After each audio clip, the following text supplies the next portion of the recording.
Is there something, this is the main question, is there something, is there a set of ideas that Western civilization is predicated on that are more than just bloody opinion? That's the question.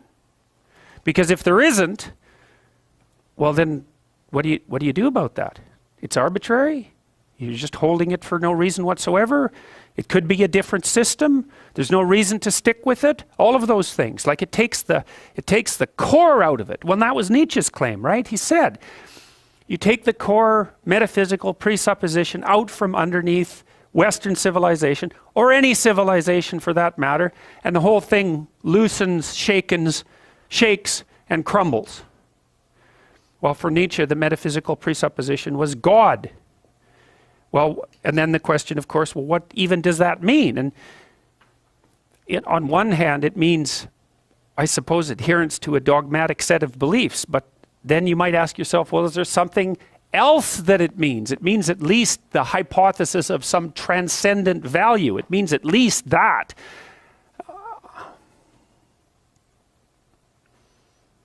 So, Nietzsche announced the death of God. And so one of the consequences of that, Dostoevsky was working on exactly the same set of ideas. And in Crime and Punishment in particular, which is a book, like it's a necessary book. That's the thing.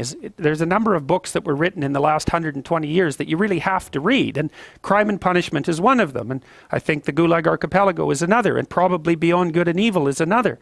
But, Dostoevsky and Nietzsche were writing in parallel. It's remarkable how much their lives intertwined, and Nietzsche knew more about Dostoevsky than is generally known. There's been some recent scholarship indicating that. But in Dostoevsky's book Crime and Punishment, his main character, Raskolnikov, decides that he's going to commit a murder, and he has very good justification for the murder. And Dostoevsky's very good at this. He puts his characters into very, very difficult moral situations and gives them full justification for pursuing the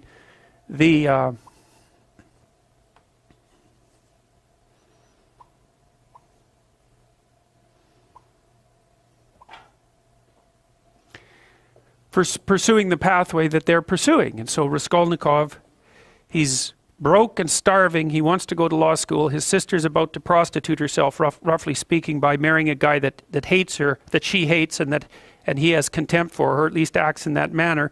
He's trying to rescue his mother as well, who's also in dire financial straits.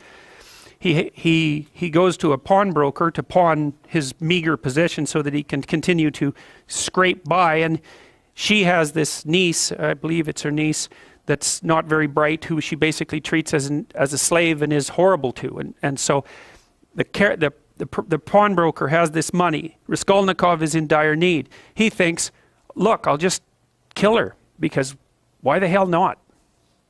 I'll take her money. She's not doing any good with it anyways. I'll free her niece, who's just lurking as a slave.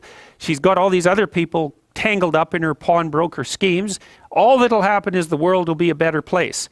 And the only thing that's holding me back is conventional moral cowardice.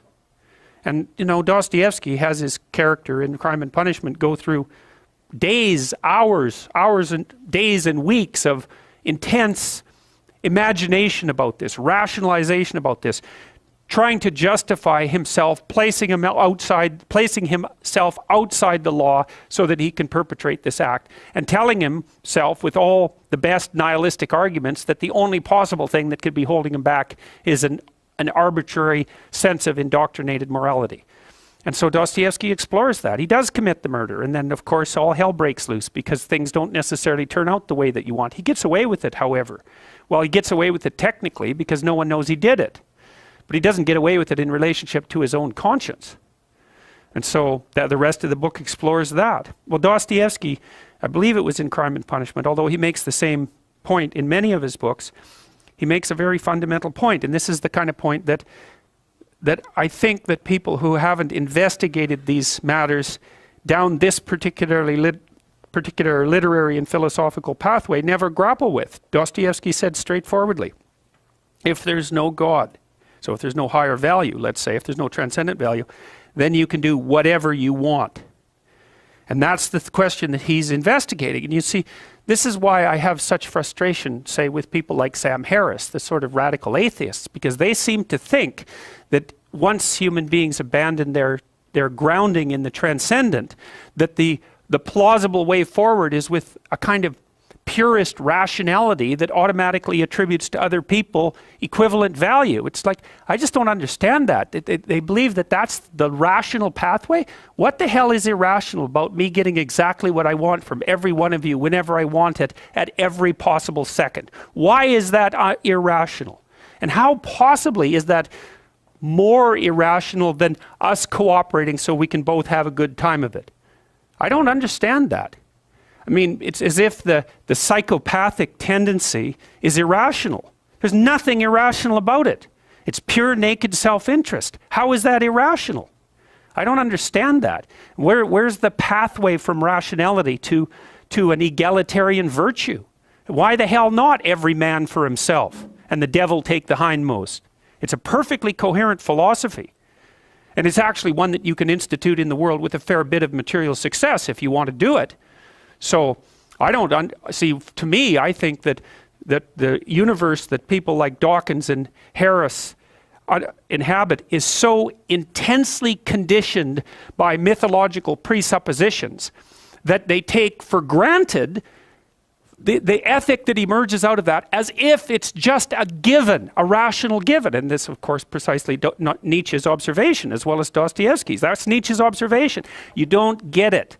The ethic that you think is normative is a consequence of its nesting inside this tremendously lengthy history, much of which was expressed in mythological formulation. You wipe that out. You don't get to keep all the presuppositions and just assume that they're rationally axiomatic. To make a rational argument, you have to start with an initial proposition. Well, the proposition that underlies Western culture is that there's a transcendent morality. Now, you could say that's a transcendent morality instantiated in the figure of God. That's fine. You could even call that a personification of the morality. If you don't want to move into a metaphysical space, I'm not arguing for the existence of God. I'm arguing that the ethic that drives our culture is predicated on the idea of God, and that you can't just take that idea away and expect the thing to remain intact mid-air without any foundational support. Now, you don't have to buy that, but if you're interested in the idea, then you can read Nietzsche, because that's what he was trying to sort out.